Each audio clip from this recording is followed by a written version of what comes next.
नमस्कार, आप देख रहे हैं वनडे भारत न्यूज।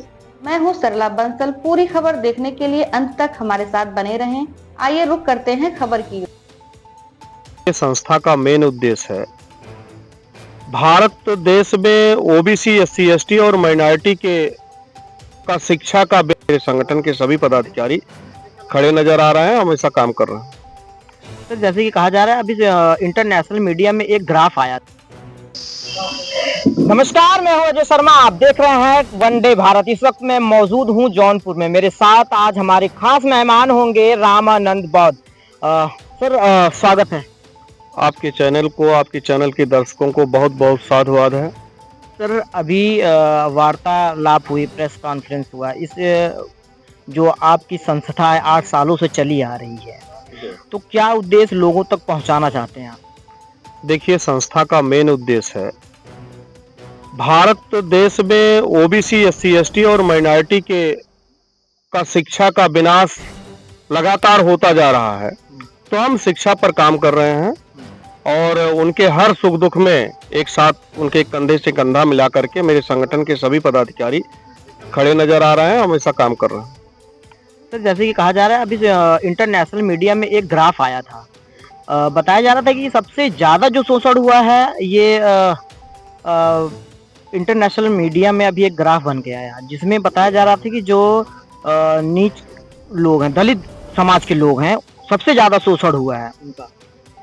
देखिए, भारत देश में जो ओबीसी, एससी, एसटी और माइनॉरिटी के लोग रहे, वो इस देश के शासक रहे और शासक को जब तक नहीं दबाया जाएगा गुलाम बना करके, तब तक दूसरा वर्ग जो शासक है वो कहाँ वो हो पाएगा।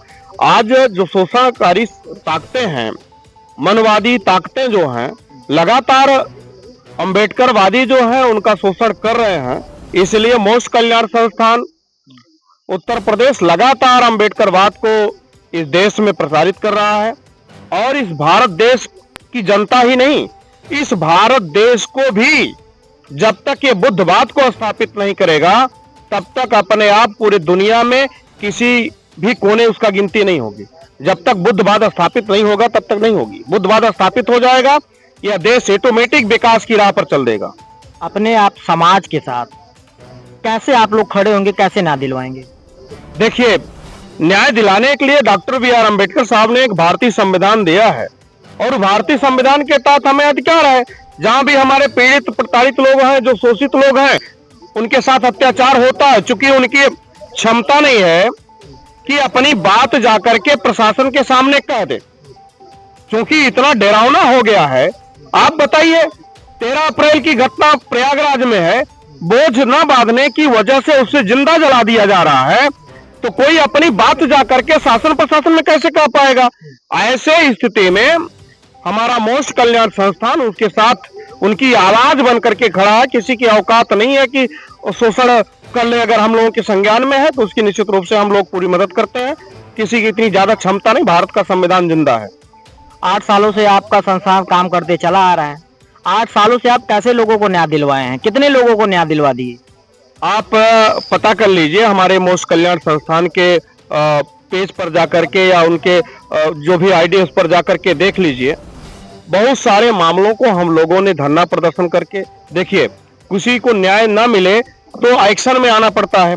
एक्शन के लिए हमें धरना प्रदर्शन करना पड़ता है, ज्ञापन देना पड़ता है। तो हम संगठन के माध्यम से ज्ञापन देते हैं, धरना प्रदर्शन करते हैं। स्वास्थ्य के लिए जब भी जरूरत किसी भी ओबीसी, एससी, एसटी, माइनॉरिटी के व्यक्ति को ब्लड की जरूरत होती है, तो हमारा संगठन ब्लड तुरंत देने का काम करता है। ये सब ढंग से हम कर रहे हैं लोगों की मदद। जैसे कोई आपका प्लेटफॉर्म होगा, जैसे किसी को ब्लड की जरूरत पड़ती है तो आपको फोन कर सकता है, कोई प्लेटफॉर्म है आपका? हमारे उत्तर प्रदेश में सभी ब्लॉक में जो है गठन है, पूर्वांचल के अधिकांश जिलों में सभी ब्लॉक प्रमुख बनाए गए हैं। जिसको ब्लड की जरूरत होगी, जिस ब्लॉक का व्यक्ति होगा, वो अपने हमारे ब्लॉक प्रमुख को फोन करेगा। इसके बाद हमारे प्रदेश के पदाधिकारी हैं, डायरेक्टर हैं, तमाम लोग हैं, उनके पास सूचना जाएगी, वो तुरंत जिला ब्लड बैंक से उपलब्ध करा देते हैं। अभी तक आपकी संस्था कहाँ काम कर रही है? हमारी संस्था सुल्तानपुर से शुरू हुई। सुल्तानपुर, जौनपुर, प्रतापगढ़, अमेठी, अम्बेडकर नगर, आजमगढ़ और गोरखपुर, ये जगह बड़े पैमाने पर काम कर रही है।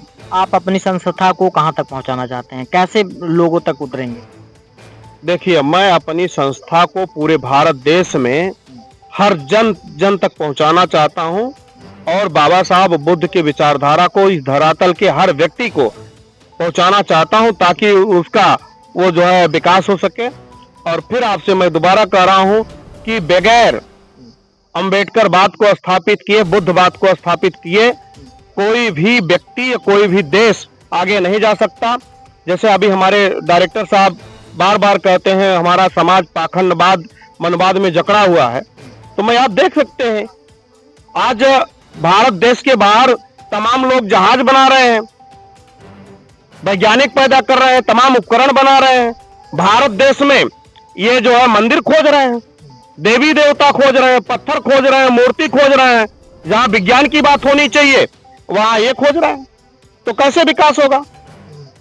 अब आप बताइए, शिक्षा मोक्ष कल्याण संस्थान शिक्षा को अपनी प्राथमिकता दिया है, क्योंकि बाबा साहब ने कहा था शिक्षित बनो, और लॉर्ड बुद्धा ने कहा कि बुद्धम शरणम गच्छामि। अब ये नहीं है कि हमें बुद्धा के शरण में जाना चाहिए। उनका कहने का मतलब यह है हमें ज्ञान चक्षु अर्जित करना चाहिए, ज्ञान की शरण में जाना चाहिए, बुद्धि की शरण में जाना चाहिए, ये कर रहे हैं। तो सरकारें क्या कर रही हैं? सरकारें आज आईएएस की परीक्षा जो होती है सबसे भारत की नंबर 1 की परीक्षा होती है, और भारत में कोई व्यक्ति आईएएस टॉप कर जाए तो कोई भी नेता उसको माला नहीं पहनाने जाता। लेकिन अगर कोई जल लेकर के पैदल नंगे पांव अगर कांवर लेकर के किसी मंदिर में जल चढ़ाने जाता है तो उसके ऊपर हेलीकॉप्टर से फूल बरसाए जाते हैं। और मेरे यहाँ जो आईएएस पैदा होता है, जो पढ़ करके विद्वान पैदा होता है, उसके लिए इन सरकारों के पास एक हार भी मुहस्सर नहीं। अहमदाबाद की घटना को लेकर आप क्या कहेंगे?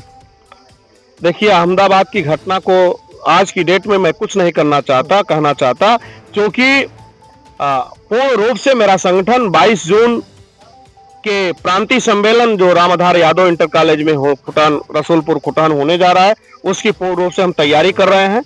और 22 तारीख को लेकर के उसकी तैयारी कर रहे हैं। और अभी इस कार्यक्रम के बाहर के किसी भी विषय पर मैं बहुत ज्यादा चर्चा नहीं करना चाहता। जनता को आप लास्ट जाते जाते क्या कहना चाहेंगे? मैं जनता से अपील करना चाहता हूं कि ये 22 जून को रामाधार यादव इंटर कॉलेज में आए। उनके लिए यहाँ हर स्तर की सुविधा है, और हमारे संगठन के लोग नाश्ते की भी व्यवस्था कर रखे हैं। दोपहर में 8 बजे से कार्यक्रम चलेगा। बहुत सारे कार्यक्रमों में ऐसा होता है 8 बजे समय दिया जाता है, 8 बजे शुरू नहीं हो पाता, लेकिन यह कार्यक्रम निश्चित रूप से 8 बजे शुरू कर दिया जाएगा, क्योंकि हम लोग संविधान को मानने वाले लोग हैं, संवैधानिक रूप से चलेंगे। बहुत सारे अलाउ के लोगों ने हमसे कहा कि आप मनवाद की चर्चा करते हैं, तो मैंने उनसे बताया जो भी बातें होंगी संविधान के दायरे में रह करके होगी, और 8 बजे से कार्यक्रम शुरू हो जाएगा। दोपहर में लंच की व्यवस्था है। और यहाँ आप लोग देख रहे हैं, ग्राउंड को दिखा दीजिए पूरा, ये छाए की जो कि लगातार ये मेरे ख्याल से इस समय 12-1 बज रहे होंगे, दोपहरी कड़ी दोपहरी है। ऐसी स्थिति में भी यहाँ किसी प्रकार की गर्मी महसूस नहीं हो रही है। इसके बावजूद भी हमने पंखे वगैरह कूलर वगैरह की व्यवस्था कर रखी है। किसी प्रकार को आने वाले लोगों को किसी प्रकार की कोई दिक्कत नहीं होगी। लोग यहाँ आए और विचार को सुने, अपने बच्चों को शिक्षा की तरफ ले जाएं, यही मैं कहना चाहता हूँ। तो मोक्ष कल्याण संस्था के बारे में आप क्या कहना चाहते हैं और इनके विचारों को क्या कहना चाहते हैं, कमेंट बॉक्स में जाकर जरूर अपनी राय रखिएगा।